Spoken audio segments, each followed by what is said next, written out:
The sensor anomaly appeared on Ambassador Kira Vashin's tactical feed at 3:47 hours, a single pulse of electromagnetic noise where there should have been nothing but the cold vacuum above the Greenland reach. She was already awake. Ambassadors to the Threshold Commission did not sleep well during alignment weeks, and this particular alignment, the 914th since the binding protocol was ratified, had been worse than most. 3 colonial-era beacons had reactivated along the northern corridor over the past 6 days, broadcasting on frequencies that no living species in the known galaxy still used, frequencies that belonged to the Velori Dominion. The Velori had not been seen in the Sol system for 212,000 years. Kira pulled up the anomaly on the wide display in her quarters aboard the Spire of Accord, the diplomatic station that hung at the edge of Earth's northern magnetosphere like a needle balanced on the planet's breath. The pulse was faint, fragmented, and it was repeating.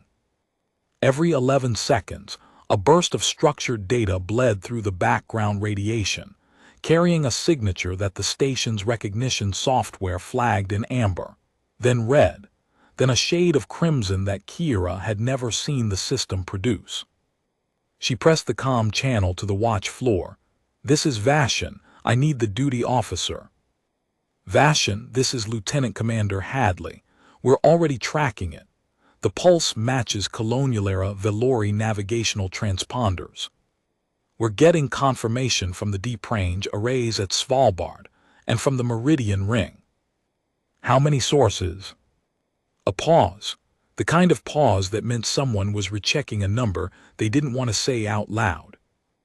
"Ambassador, we're reading 947 discrete transponder signatures. They're decelerating from superluminal at the system's heliopause. Formation spread suggests a fleet architecture." 947 ships. Kira sat on the edge of her bunk and let the number settle. Her training held. 23 years in the Threshold Commission, 11 of them as Earth's senior ambassador to non-human civilizations, had taught her how to receive impossible information without letting it derail her cognition. She allowed herself 4 seconds of stillness, then stood. "Wake the Council Liaison, wake the Meridian Garrison Commander, and get me a clean channel to the Accord Chamber." "Already done, Ambassador. The garrison went astance 2:14 minutes ago. We didn't wake you because the initial reading looked like debris scatter. And now it looks like the Velori Dominion is coming home." Kira, dressed in her formal duty uniform, the dark gray tunic of the Threshold Commission with the Earth sigil at the collar, a pale blue circle bisected by a single vertical line. The sigil meant bridge. It had been chosen 2 centuries ago when the Commission was founded, back when Earth's diplomatic corps still believed that most first contact scenarios would involve misunderstanding rather than calculation. The word had aged well. Every encounter Kira had mediated in her career had come down to whether the arriving party was willing to cross a bridge or burn one. She took the transit corridor to the Spire's operations level, walking fast, her boots clicking against the polished composite floor. Through the corridor's transparent panels, she could see the curve of Earth below, the northern coastline glowing faintly in the pre-dawn light, the sprawl of New Reykjavik's bioluminescent towers pulsing in slow rhythms along the fjord. Beyond the city, the Greenland reach stretched into the interior, a vast plateau of engineered forest and atmospheric processors that had taken 40,000 years to mature after the last glaciation. The ice had retreated. The Velori had not been there to see it. The operations floor was already lit when she arrived. 43 stations arranged in concentric arcs, each one crewed by officers and analysts who had been pulled from sleep or yanked off rotation. The central display dominated the room, a holographic projection of the Sol system rendered in pale blue light, and at its edge, creeping inward like a slow stain, the transponder signatures of the Velori fleet. Colonel Devin Asher, the Spire's military liaison, stood at the primary console with his arms crossed, and his expression set in the particular flatness that career soldiers used when the situation was worse than their briefing had prepared them for. He was a tall man, angular, with a deliberate economy of movement that came from decades of operating in environments where wasted motion could kill you. "Ambassador," he nodded, "glad you're here. This is going to be a diplomatic situation or a military one within the next 8 hours, and I'd prefer we decide which before they do." "Show me everything." Asher brought up the fleet's profile. The Velori transponders were old, 200,000 years old by the encoding standard, but the ships broadcasting them were not. The spectral analysis showed hull compositions that matched nothing in Earth's historical archive of Velori technology. The drives were different. The energy output was different. Even the formation geometry was different, tighter, more disciplined, with a central cluster of large signatures surrounded by concentric rings of smaller ones. "They've changed," Kira said. "Everything changes in 200,000 years, Ambassador. The question is what they remember." That was the question. The Velori Dominion had been the dominant power in this arm of the galaxy when Earth was still locked in its last ice age. They had maintained a presence in the Sol system for over 30,000 years, a network of orbital platforms, atmospheric monitoring stations, and what the archaeological record suggested were biological survey posts. The Velori had studied Earth's biosphere with the clinical detachment of scientists cataloging a nature preserve. Homo sapiens, at the time, had been one of several dozen large mammal species under observation, notable primarily for their high social complexity and their unusual tolerance for environmental extremes. The Velori had not intervened, they had not uplifted, they had not enslaved. They had simply watched, recorded, and eventually left, withdrawing from the Sol system approximately 212,000 years ago during what the historical reconstruction team called the Dominion Contraction, a period of internal political collapse that had pulled the Velori back to their core systems and severed their presence in over 400 peripheral star systems. They had left behind their orbital platforms, which eventually decayed and fell as meteorites. They had left behind their monitoring stations, which were buried under glacial advance and discovered 60,000 years later by human archaeologists who had no idea what they were looking at. And they had left behind a single data archive, sealed in a deep crust installation beneath what was now the Norwegian continental shelf, that contained the Velori's complete biological survey of Earth. Humanity had found the archive 11,000 years ago. It had taken another 3,000 years to decode it, and what it contained had changed the course of human civilization. The Velori had catalogued humanity as species 740 for 19. Subcategory: endothermic bipedal omnivore, high social plasticity, moderate tool use potential, no projected trajectory toward interstellar capability. Recommended status: passive observation. Risk classification: negligible. Kira had read the original assessment during her first year at the commission. She had memorized the final line of the Velori's summary, not because it was hostile, but because it was so profoundly, so completely, so catastrophically wrong that it had become the unofficial motto of Earth's entire diplomatic service. Species 740 for 19 demonstrates no characteristics suggesting capacity for civilization-scale coordination. Long-term survival probability: moderate. Strategic relevance: none. That assessment was now 212,000 years old. And the species it described had built a civilization that spanned the Sol system, maintained a population of 41 billion across 9 worlds and 200 orbital habitats, operated a fleet of deep space vessels that could cross the galaxy in months, and had established formal diplomatic relations with over 300 non-human civilizations. The Velori were about to discover how wrong Negligible could be. "Ambassador," Hadley's voice came through the operations floor speakers. The lead element of the Velori fleet has crossed the heliopause. They're decelerating hard. Current trajectory puts them in high Earth orbit in 6 hours and 22 minutes. Have they hailed? No, ma'am. No communication on any frequency. They're broadcasting their transponders, which is standard Velori protocol for a return to a surveyed system. It's essentially an announcement of arrival, not a request for permission. Kira looked at Asher. They think they're coming back to an empty house. Or an occupied one that doesn't have the authority to object. She shook her head. It's not arrogance, it's information lag. Their last data on this system is 200,000 years old. They cataloged us as negligible. They're operating on that assumption because they have no reason to question it. They will in about 6 hours. Which is why I need to be the first thing they see. Not the Meridian garrison, not the defense grid, me. Asher studied her for a long moment. The operations floor hummed with quiet activity around them. Analysts cross-referencing fleet trajectories, communications officers scanning for signals, weapons technicians running status checks on systems that had been in standby mode for decades. The spire of Accord was a diplomatic station, but it was a diplomatic station built by a species that had learned the hard way that diplomacy worked best when it stood on a foundation that could not be shaken. You want to go out to meet them, Asher said.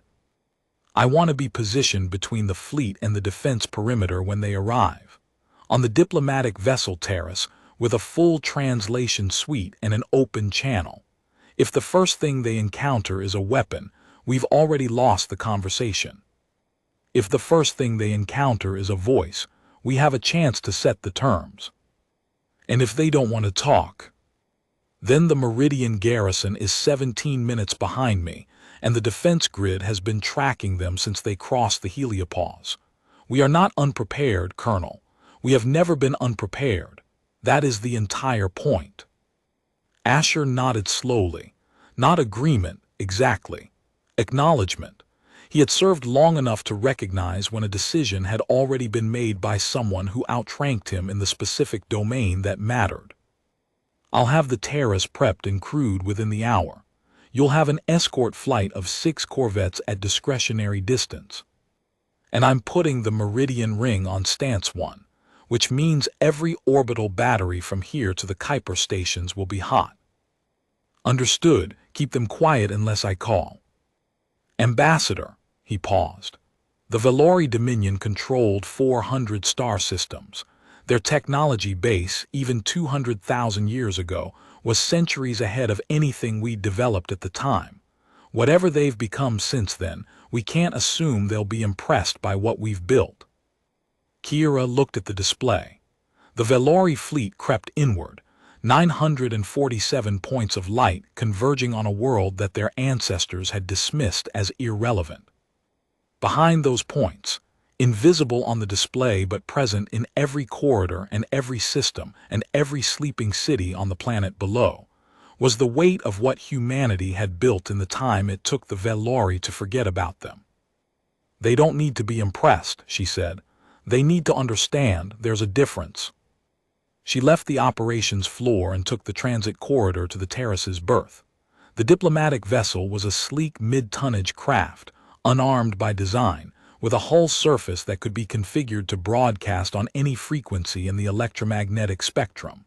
It carried a crew of 12, a full xenolinguistic suite, and enough shielding to survive anything short of a direct capital ship strike.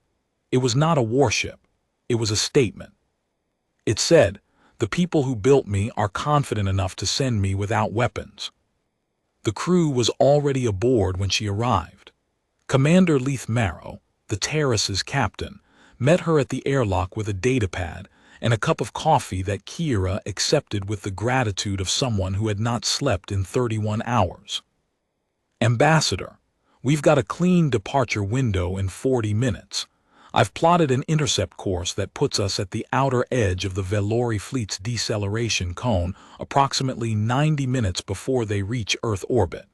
That gives you time to establish contact before they see the full picture.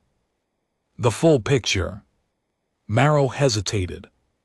Ma'am, the Valori's last survey of this system predates the Greenland restoration, the orbital ring, the Meridian Defense Network, the atmospheric processors, the deep space shipyards at Ceres and Titan, and roughly 200,000 years of continuous technological development.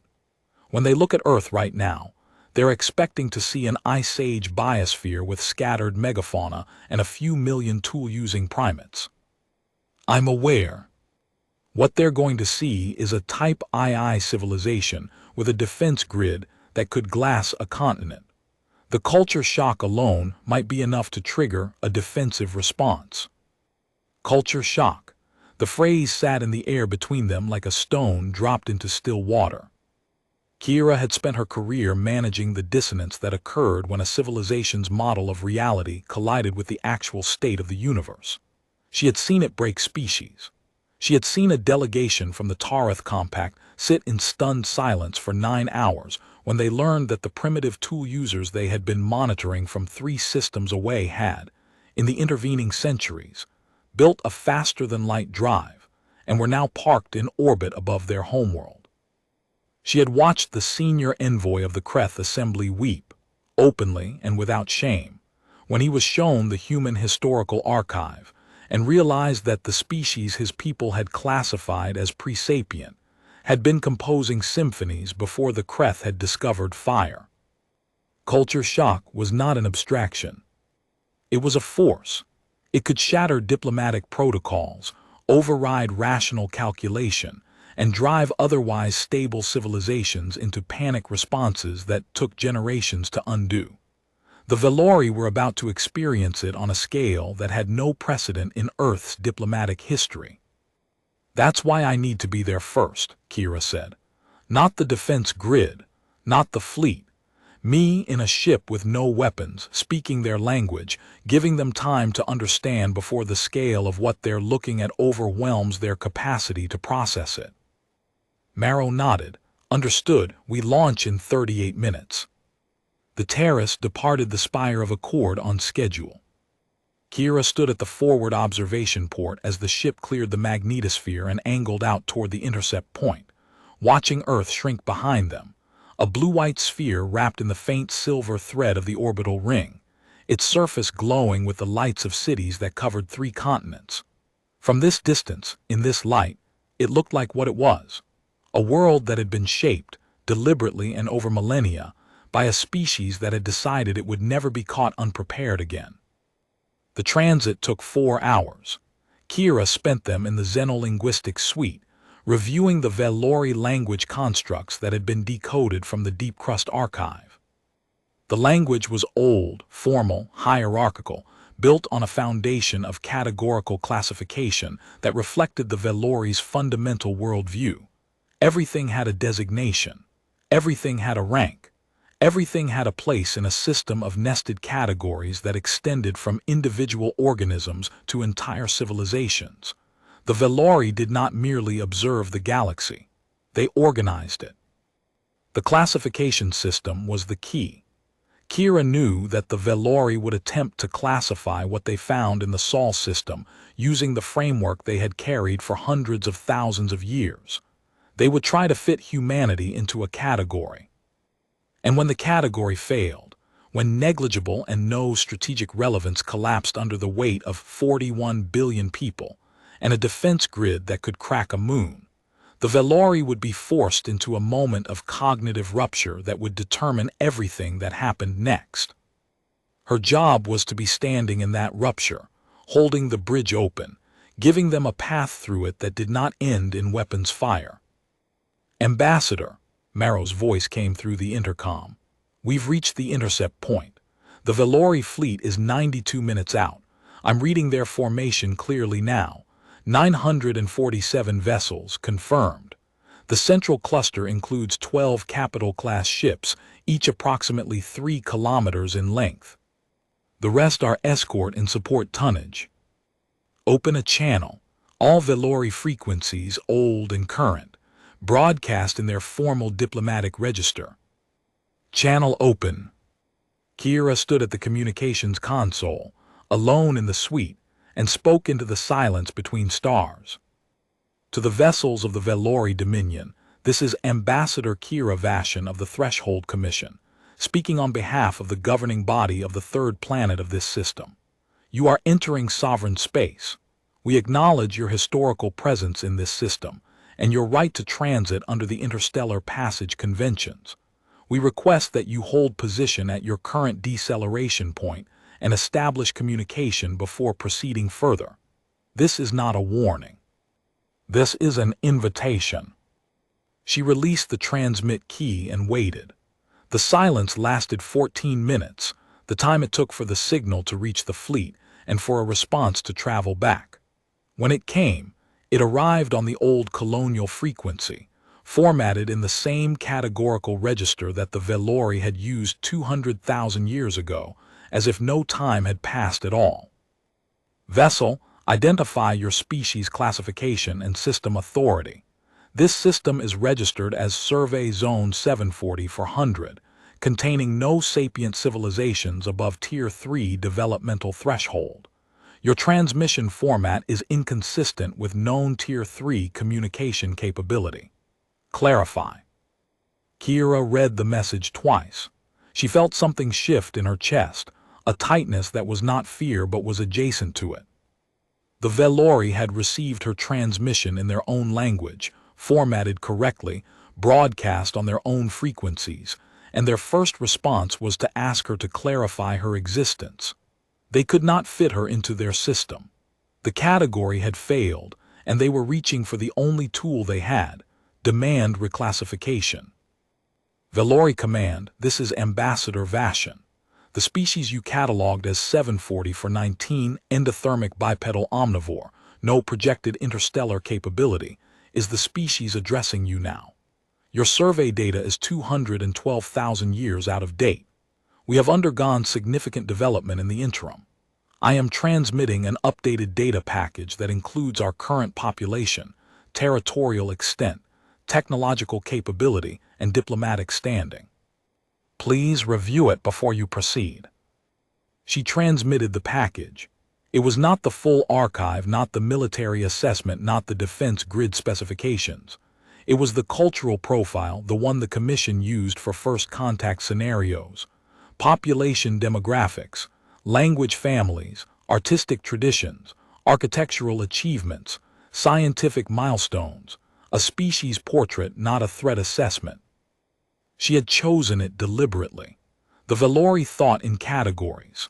If the first data they received was military, they would categorize humanity as a threat, and their response would follow the threat management protocols that the archive suggested were deeply embedded in Velori command doctrine. But if the first data they received was cultural, they would have to build a new category, one that could not be resolved with weapons.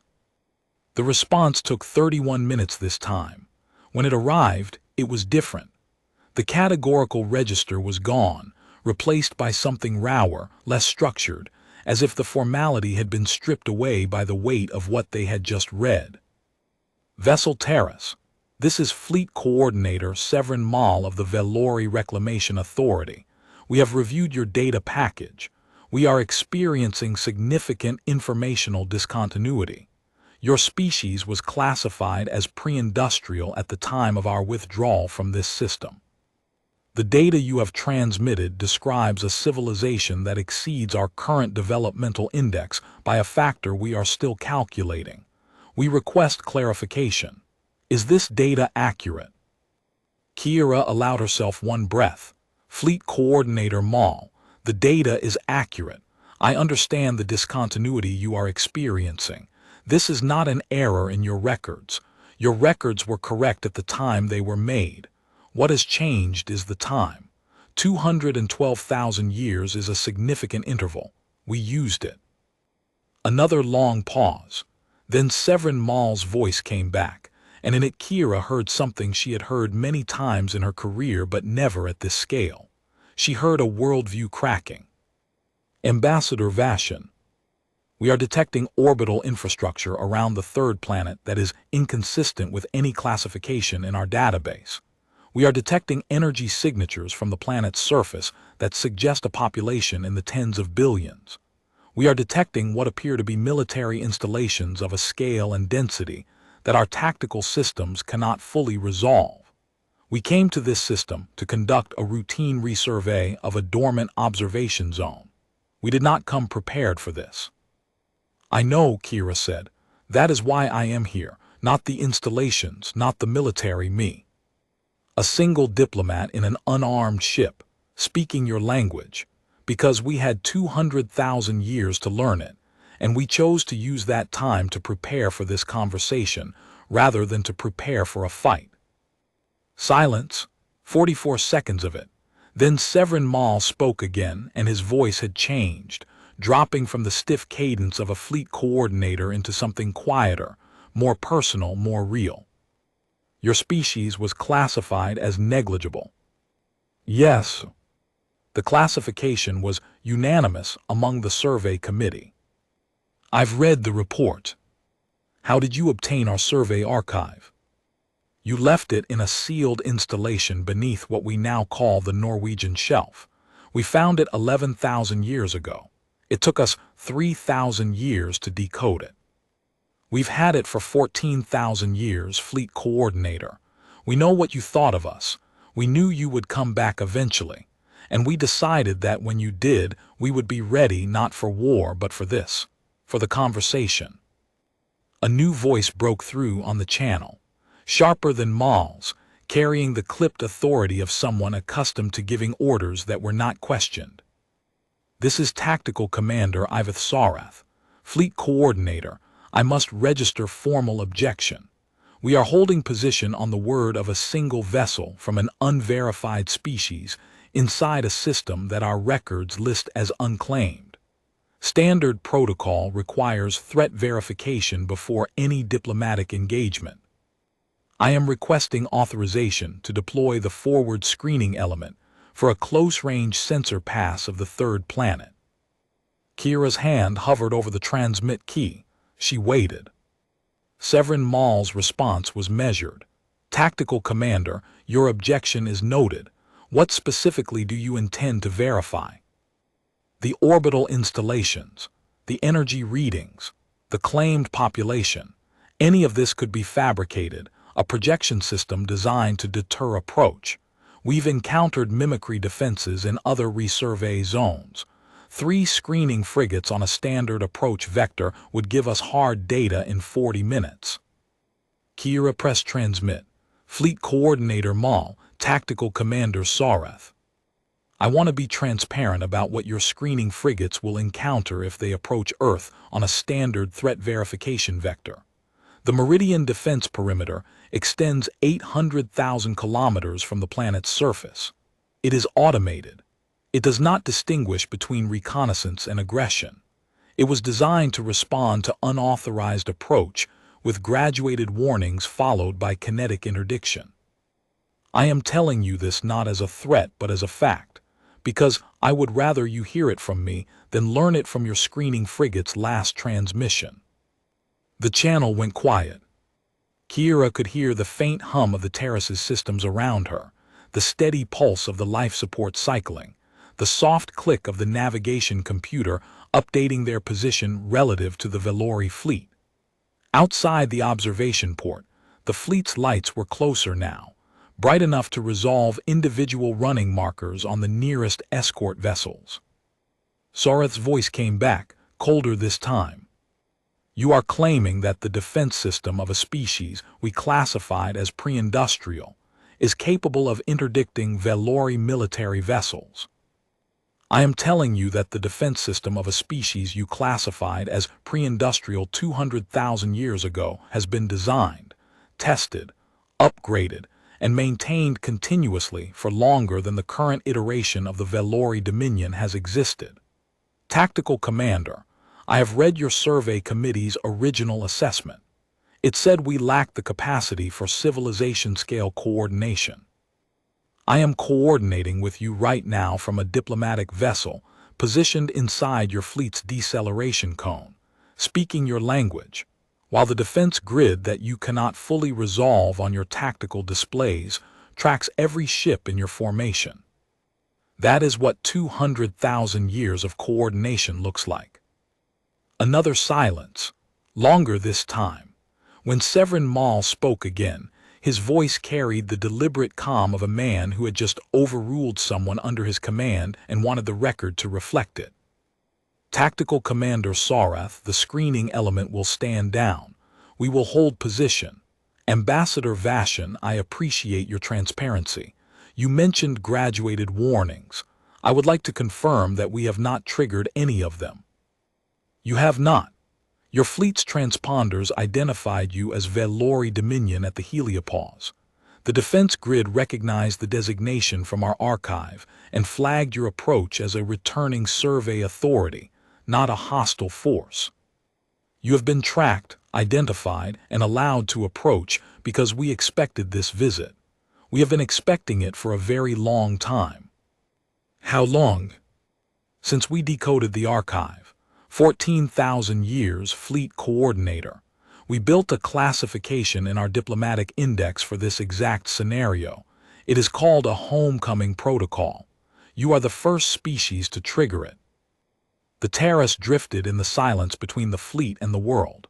Through the observation port, Kira could see the Velori formation, visible now as a scatter of bright points against the star field. Their deceleration burns painting faint blue halos around the engine clusters of the nearest vessels. Behind her, invisible at this distance but present in every frequency the Velori were scanning, Earth waited. Ambassador Vashan. Severin Maul's voice came through with the careful deliberation of someone choosing each word as if it carried physical weight. I have 947 vessels under my command. We departed our core systems 14 months ago on a mission, classified as routine resurvey and potential reactivation of dormant observation posts. Our mission parameters do not include contact with a civilization of your apparent capability. I do not have the authority to conduct formal diplomatic relations. I do not have the tactical capacity to enforce any claim against what I am now seeing on my displays. And I do not have a classification for what your species has become. You don't need a classification, Kira said. You need a conversation. Those are different things. Our entire framework of interspecies engagement is built on classification. I know, and it worked for you for a very long time, but it failed here, Fleet Coordinator. It failed because you looked at us once, decided we were nothing, and then looked away for 200,000 years. And in those years, while you were managing your contraction and rebuilding your dominion and sending routine resurvey fleets to check on your old territories, we were building. Not to impress you, not to threaten you, because that is what we do. We build, we remember, and we prepare. She let the word settle. Fleet Coordinator Maul, I am going to ask you to do something that I understand may be difficult within your command structure. I am asking you to stop your fleet's approach at its current position and allow me to escort a small delegation to Earth's surface, not to a military installation, not to a government complex, to a place where your people can see with their own eyes what 200,000 years of preparation looks like. Not our weapons, not our fleet, our cities, our forests, our people, the civilization you classified as negligible. The silence this time was different. It was not the silence of processing or of shock. It was the silence of a decision being made, weighted by Sarath's objection and the fleet's rigid protocols and the accumulated doctrine of a civilization that had organized the galaxy into categories for longer than most species had existed. Ambassador Vashan, I am halting the fleet. We will hold at current position. I will assemble a delegation of 7, myself included. Tactical Commander Sarath will remain with the fleet. A brief pause. She has volunteered to do so. Thank you, Fleet Coordinator. The terrace will guide you in. Kira closed the channel and pressed the intercom. Commander Marrow, the Velori are holding position. Prepare to receive a shuttle, 7 passengers, and plot a descent trajectory to the Greenland Reach northern sector. I want them to see the restoration first. The restoration, ma'am. The Greenland reach was under glacial ice the last time the Velori surveyed this system. They watched us huddle around fires on the frozen tundra. I want the first thing they see to be a forest that we grew where the ice used to be, then the cities, then the orbital ring from below. Let them build the picture one piece at a time. If we show them everything at once, we'll lose them. Marrow understood. Descent trajectory plotted, ETA to the reach, 4 hours from shuttle dock. Before the shuttle arrived, Hadley's voice cut through on the priority band again. Ambassador, 3 Velori escort-class vessels have broken formation, accelerating on a vector toward the inner system. Current heading puts them inside the meridian perimeter in 19 minutes. Sarath, Kira had expected compliance. She should have expected verification. A tactical commander who accepted a diplomat's word about a defense grid without testing. It was a tactical commander who did not deserve the rank. Marrow, get me back on the Velori command frequency. The channel opened. Fleet Coordinator Mal, 3 of your vessels have broken formation and are approaching the defense perimeter. Severin Mal's voice came back fast, stripped of its earlier deliberation. Ambassador, I am aware. Tactical Commander Sarath has dispatched a screening element under her own authority. I am countermanding the order now. A burst of Velori command traffic bled through the channel, harsh syllables exchanged at speed. Then Mal again. The vessels are not responding to recall. Fleet Coordinator, they have 12 minutes before the first warning. What does the first warning look like? A focused gravitational pulse from the nearest battery station, targeted to shake their hulls without breaching them. It is unmistakable. The second warning is a kinetic round placed across their bow. There is no third warning. She could hear Mal relay the information. More clipped traffic. Then, abruptly, the 3 signatures on her display began to decelerate. Their drives flared into reverse thrust, hard enough that Kira could imagine the structural stress alarms screaming through their engineering sections. The 3 vessels came to a full stop 840 kilometers outside the meridian perimeter. Hadley's voice, meridian defense grid standing down from active targeting, 3 vessels stationary, no damage, no engagement. Severin Mal spoke on the open channel, and his voice carried the cold authority of a commander who had just been humiliated by a subordinate in front of a foreign power. Ambassador Vashan, the screening element has been recalled. Tactical Commander Sarath has been relieved of operational authority for the duration of this engagement. No further unauthorized approach will occur.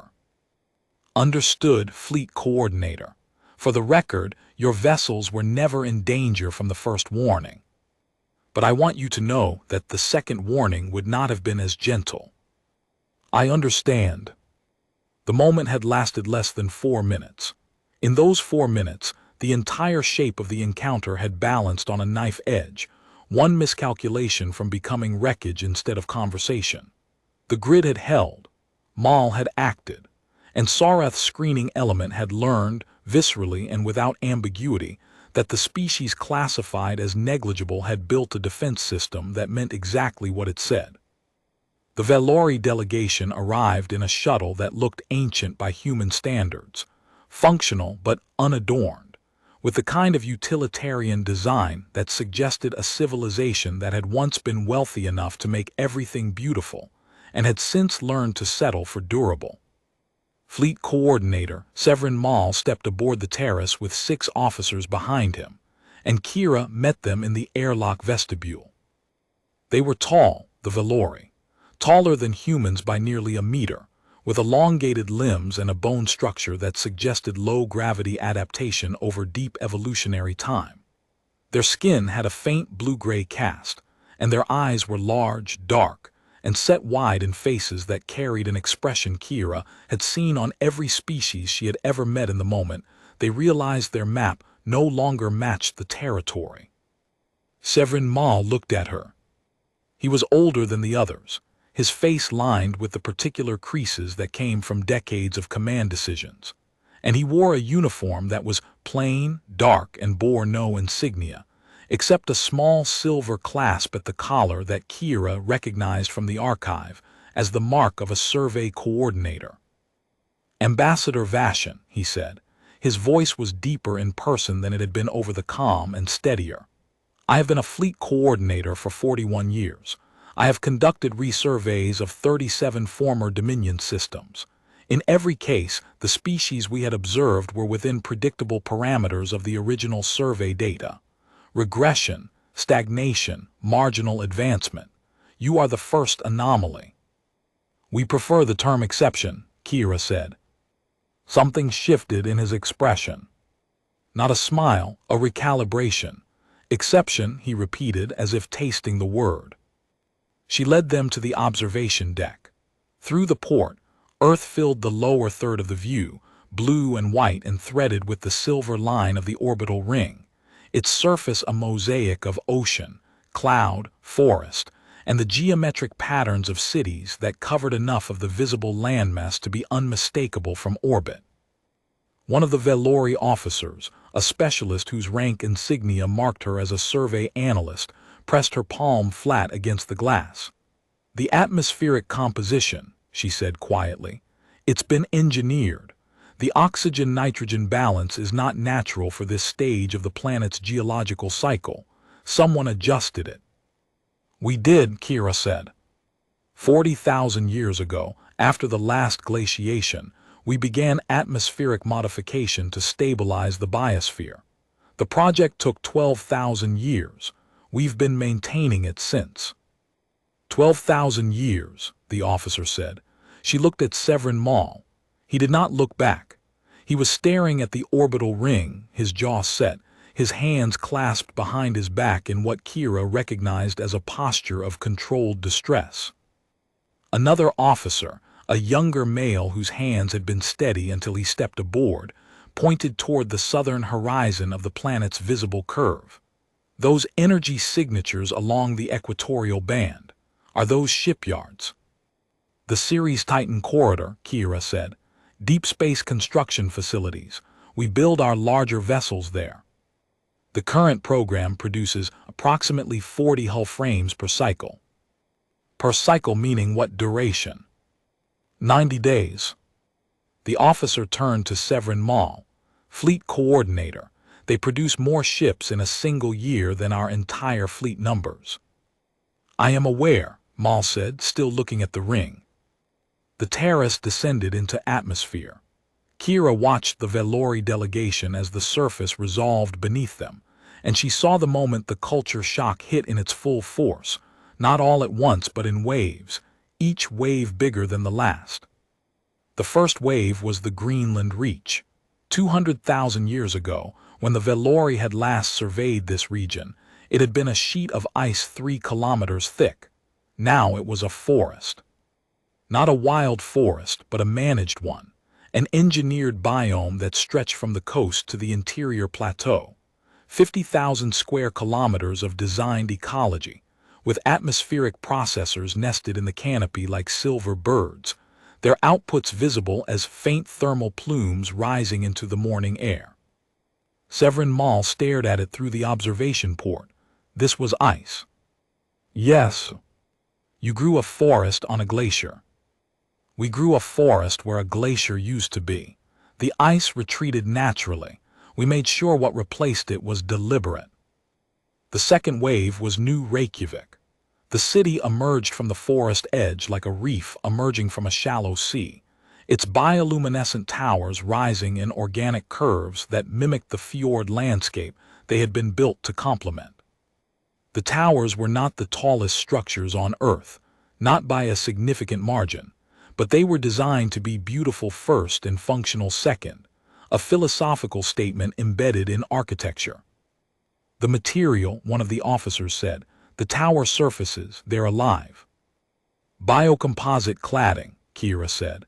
"Self-repairing, photosynthetically active and capable of adjusting its thermal properties in response to seasonal variation. We developed the first generation about 9,000 years ago. What you're seeing is the 14th. The third wave was the sky. As the terrace banked over the coastal approach, the Velori could see what was above the city. The meridian ring crossed the sky from horizon to horizon, a band of silver white that caught the morning light and scattered it into a faint aurora along its lower edge. At this altitude, the ring's surface detail was visible: habitat modules, docking bays, the long barrels of the orbital defense batteries, and the slow-moving shapes of ships transiting along its inner surface, commercial traffic and patrol craft, and the distant bulk of a Horizon-class cruiser holding station above the northern polar approach. Severin Maul looked at the ring for a long time. His officers looked at him. "Fleet coordinator," one of them said carefully, "the ring's mass alone is greater than our entire fleet." "I am aware. The defense installations along its surface are consistent with planetary-scale strategic weapons." "I am aware. Sir, they could have destroyed us the moment we entered the system." "Yes," Severin Maul said. He turned from the port and looked at Kira. His expression was not fear. It was not anger. It was the particular expression of a man who had spent his entire career confident in his understanding of the galaxy and had just discovered, in the space of a single morning, that his understanding was a footnote in someone else's story. "Ambassador Vashan, your species was alone on this world when we left. You had fire, stone tools, basic language. We monitored you for 30,000 years and concluded that you lacked the capacity for large-scale coordination. We left you because you did not matter to us." "I know. And you built all of this." "Yes." "Why?" It was the question Kira had been waiting for. Not how, not when, why. "Because you left us the archive," she said. "And the archive told us two things. First, that we were not alone in the universe. And second, that the civilization that had been watching us, cataloging us, studying us for 30,000 years had looked at everything we were and concluded that we were negligible, that we lacked the capacity, that we did not matter." She paused. The terrace was descending toward the landing field at the edge of New Reykjavik, the towers rising around them, the forest stretching behind, the ring overhead. We could have taken that as an insult. We could have built a civilization around resentment.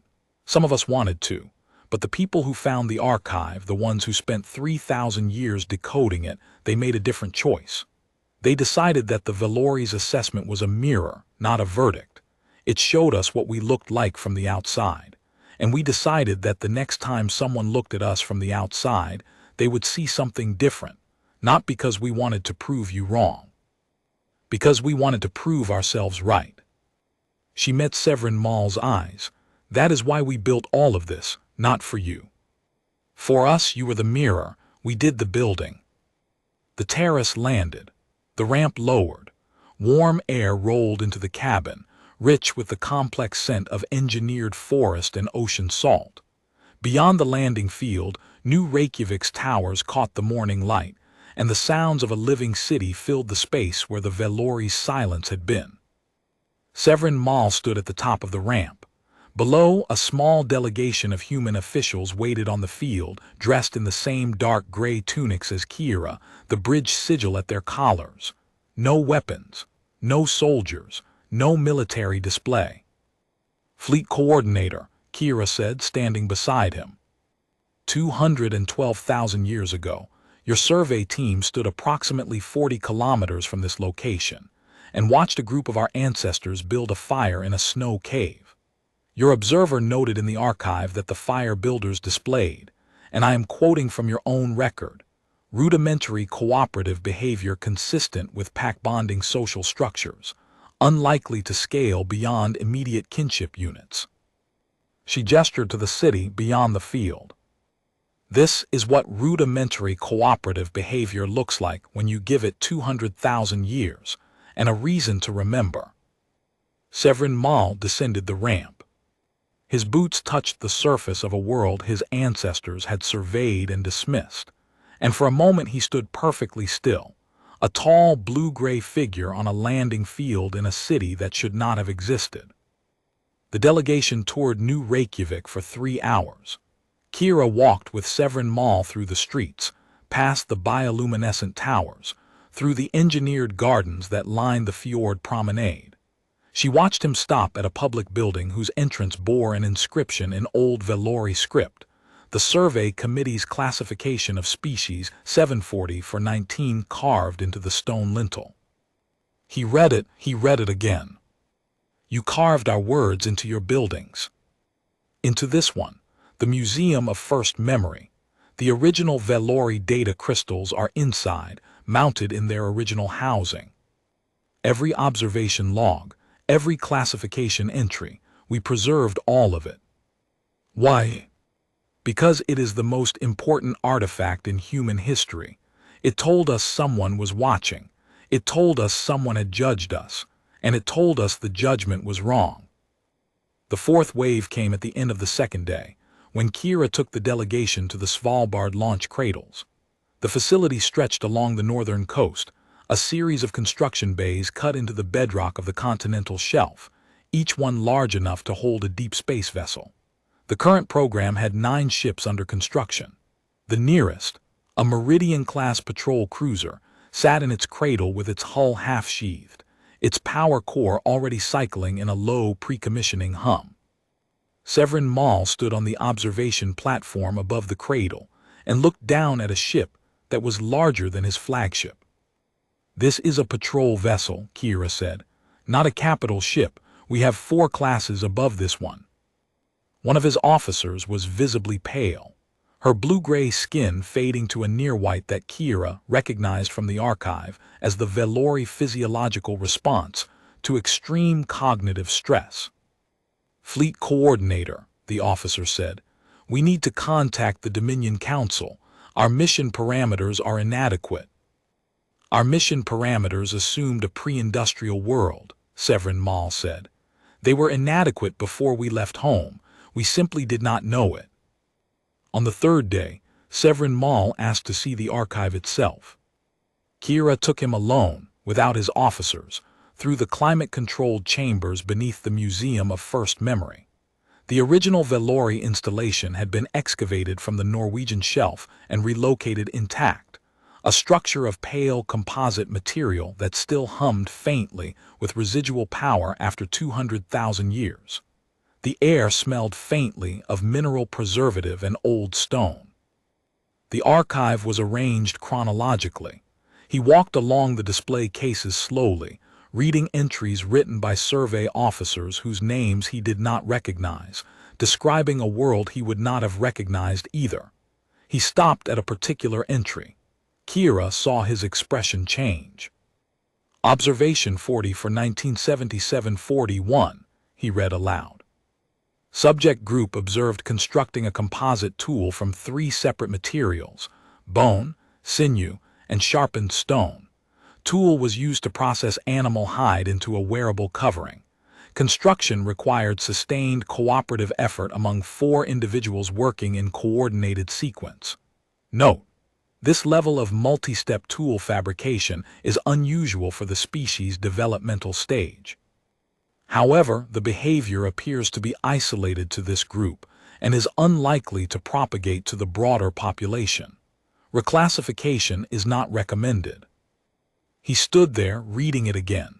A group of 4 people, 200,000 years ago, had built a tool from 3 materials, and a Velori observer had written it down, noted it as interesting, and filed it as an anomaly that would not spread. It spread, Kira said quietly. Yes, his voice was rough. It spread. He moved to the final display case. The classification entry for species 740-419 in its original crystal, the light catching the data surface and throwing faint prismatic patterns across the wall. We were wrong, he said. The words were simple. They carried the weight of 200,000 years. Yes, Kira said, but you left us the archive. And because you did, we knew we had to be right. On the 5th day, something happened that Kira had not planned for. The delegation was touring the Threshold Commission's Xenolinguistic Center, where Earth maintained translation systems for every known language in the galactic record. One of Severin Mall's officers, the survey analyst who had first identified the atmospheric engineering from orbit, asked to see the Velori language section. The section occupied an entire wing.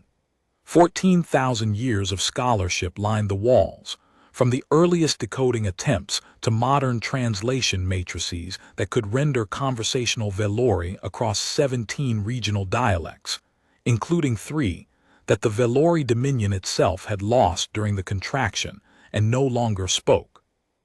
The analyst walked the length of the wing in silence. She stopped at a display showing a complete grammar of Middle Velori Transitional, a dialect that had existed during the Dominion's peak expansion period, and had been reconstructed entirely from fragments embedded in the archive's administrative metadata. "We do not have this," she said. Her voice was barely above a whisper. "This dialect has been dead for over 100,000 years. Our own scholars have been trying to reconstruct it for decades. You have a complete grammar." "Reconstructed from your archive," Kira said. "The administrative logs used a hybrid register that contained enough Middle Velori structures for our linguists to derive the full system. It took about 800 years of work." The analyst turned to Severin Mall. There were tears on her face, the blue-gray skin darkening around her eyes in what the archive identified as the Velori expression of overwhelming cognitive dissonance coupled with grief. "Fleet coordinator. They preserved our language better than we did." Severin Mall said nothing for a long time. He looked at the display, at the careful scholarship of a species that had spent centuries reconstructing the grammar of the civilization that had dismissed them, not as a weapon or a bargaining chip, but because they believed that every language deserved to be understood. He looked at Kira. "You could have used this, the lost dialect, deployed it in negotiations to demonstrate informational superiority." "We could have," Kira said. "We chose to put it in a library instead." On the 8th day, Kira took the delegation to the site of the original Velori monitoring post in what was now the East African Preserve. The post itself was long gone, but the location had been marked with a small cairn of local stone on the ridge where the observation platform had once stood. Below the ridge, the valley stretched green and vast, its slopes terraced with agricultural systems that fed 300 million people across the continent. Beyond the valley, the skyline of Nairobi Ascent rose in pale gold spires, the continental capital, its towers reaching high enough to catch the light of the meridian ring at midday. "This is where your observer watched our ancestors build the composite tool," Kira said. 4 people working together, making a hide scraper from bone and sinew and stone. The observer noted it was unlikely to propagate. Below them, a high-altitude transport crossed the valley floor. A formation of patrol craft passed overhead at altitude. On the terrace slopes, agricultural drones moved in coordinated patterns, tending crops engineered for the valley's specific microclimate. Everywhere Severin Mall looked, the cooperative behavior that his species had called unlikely to propagate was operating at a scale that made the original observation read like a miscalculation written 200,000 years in advance. The Velori fleet held position at the system's edge for 11 days. They saw the deep ocean thermal cities, where human settlements glowed on the abyssal plains like constellations reflected in dark water. They saw the atmospheric processor network that had effectively made humanity a geological force. They saw the living archives where every species Earth had ever encountered was documented and understood, including the Velori themselves, whose history had been reconstructed from the Deep Crust Archive with a thoroughness that surprised even Severin Mall.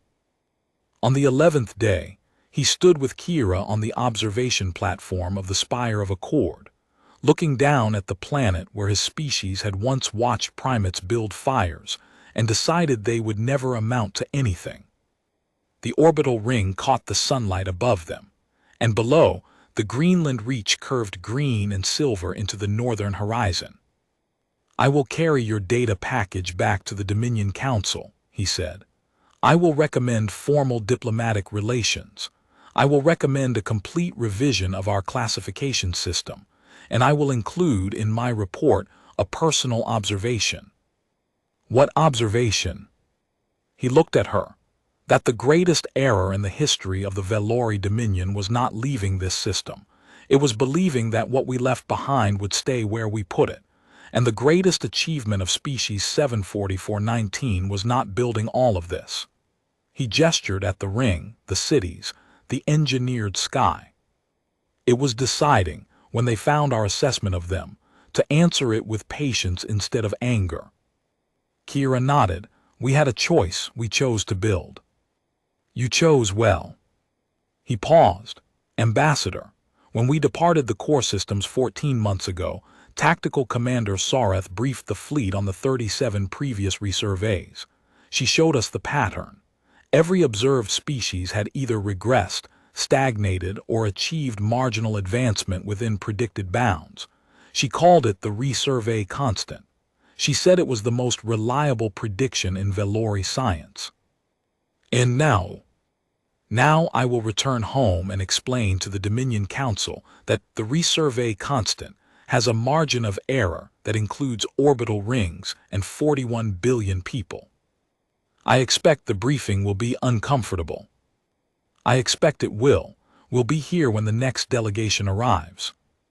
The Velori fleet departed 2 days later, 947 ships turning away from a world that had outgrown every model, every classification, every assumption that had ever been applied to it.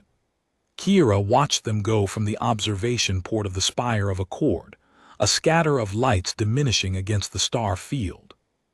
The last to leave was Severin Mall's flagship, the Recollection of Mandate, a 3-kilometer vessel that had seemed immense when it arrived, and that now, silhouetted against the silver arc of the Meridian Ring, looked like what it was.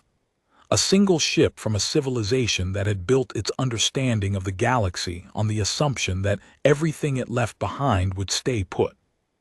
She stood at the port after the last light faded and thought about the snow cave. 212,000 years ago, a Velori observer had watched a group of humans build a fire in the ice and had written, in careful categorical notation, that they were unlikely to amount to anything.